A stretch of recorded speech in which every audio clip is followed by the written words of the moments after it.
Hello my dear friends, कैसे हैं आप लोग। उम्मीद करती हूँ आप सब अच्छे होंगे।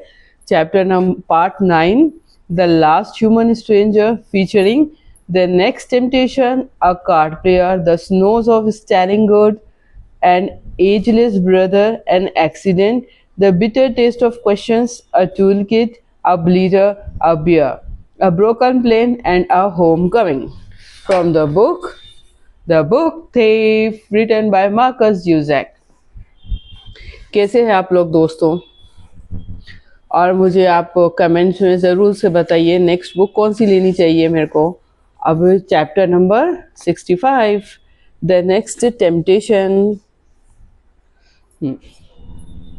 The next temptation.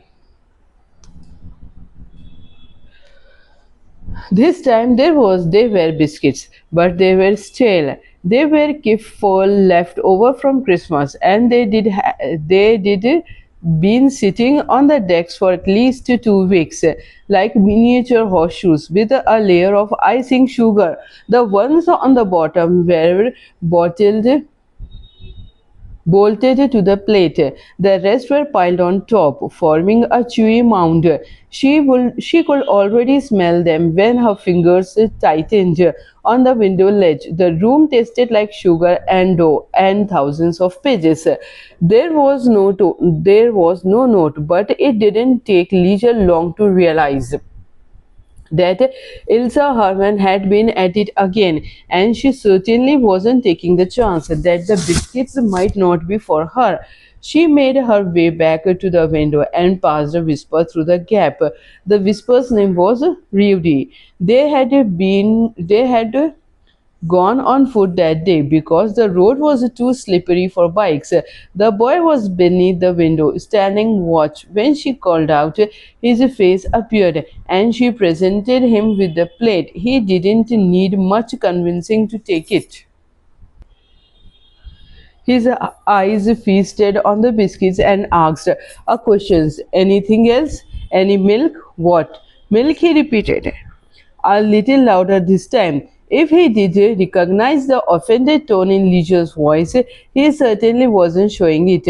The book thief's face appeared above him again. Are you stupid? Can I just steal the book? Of course, all I am saying is, Leisure moved towards the far shelf. Behind the desk, she found some paper and a pen in the top drawer and wrote, "Thank you," leaving the note on top. To her right, a book protruded like a bone. It painless was almost scared by the dark lettering of the title. The lids. Men's Men's Fremde, the last human stranger, it whispered softly as she removed it from the shelf. Some dust showered down. At the window, just as she was about to make her way out, the library door creaked apart. Her knee was up and her book-stealing hand was poised against the window frame. When she faced the noise, she found the mayor's wife in a brand new bathrobe and slippers. On the breast pocket of the robe sat an embroidered swastika. Propaganda even reached the bathroom. They watched each other. Leisure looked at Ilsa Herman's breast and raised her arm. Hail Hitler! She was just about to leave when a realization struck her. The biscuits, they did been there for weeks. That meant that if the mayor himself used the library, he must have seen them. He must have asked why they were there. Or as soon as soon as Leisure felt this thought, it filled her with a strange optimism. Perhaps it wasn't the mayor's library at all, it was hers, Ilsa Herman's. She didn't know why it was so important, but she enjoyed the fact that the room full of books belonged to the woman. If it was she who introduced her to the library in the first place and gave her the initial, even literal window of opportunity, this way was better. It all seemed to fit. Just as she began to move again, she propped everything and asked, "This is your room, isn't it?" The mayor's wife tightened. "I used to read in here with my son, but Then Ligel's hand touched the air behind her. She saw a mother reading on the floor with a young boy, pointing at the pictures and the words. Then she saw a war at the window. I know. An exclamation entered from outside. What did you say? Leisure spoke in a harsh whisper behind her. Keep quiet, Circle, and watch the street. To Ilsa Herman, she handed the words slowly across. So, all these books, they are mostly mine. Some are my husband's, some were my son's, as you know. They were embarrassment now on Leisure's behalf. Her cheeks were set alight. I always thought this was the mayor's room. Why? The woman seemed amused. Leisure noticed that there were also swastikas on the toes of her slippers. He is the mayor. I thought he did read a lot. The mayor's wife placed her hands in her side pockets. Lately, it's you who gets the most use out of this room. Have you read this one? Liesel held up The Last Human Stranger. Ilsa looked more closely at the title. I have, yes. Any good? Not bad.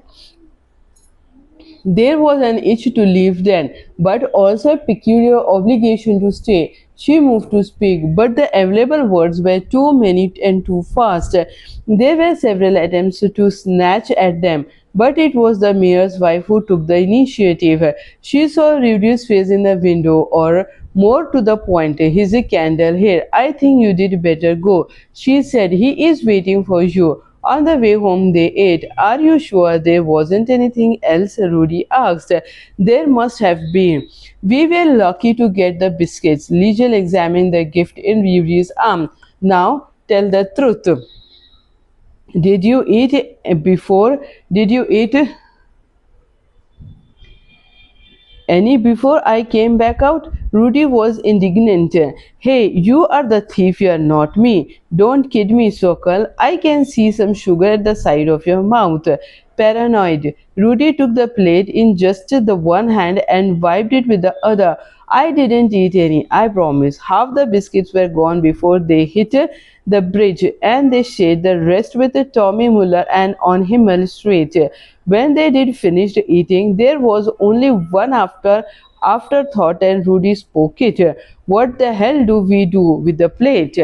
यहाँ पे होता है हमारा chapter number 65 खत्म. मिलेंगे हम with next chapter में, chapter number 66, the card player, from the book thief written by Markus Zusak. Bye for now दोस्तों, मिलेंगे हम कल. Bye, thank you very much.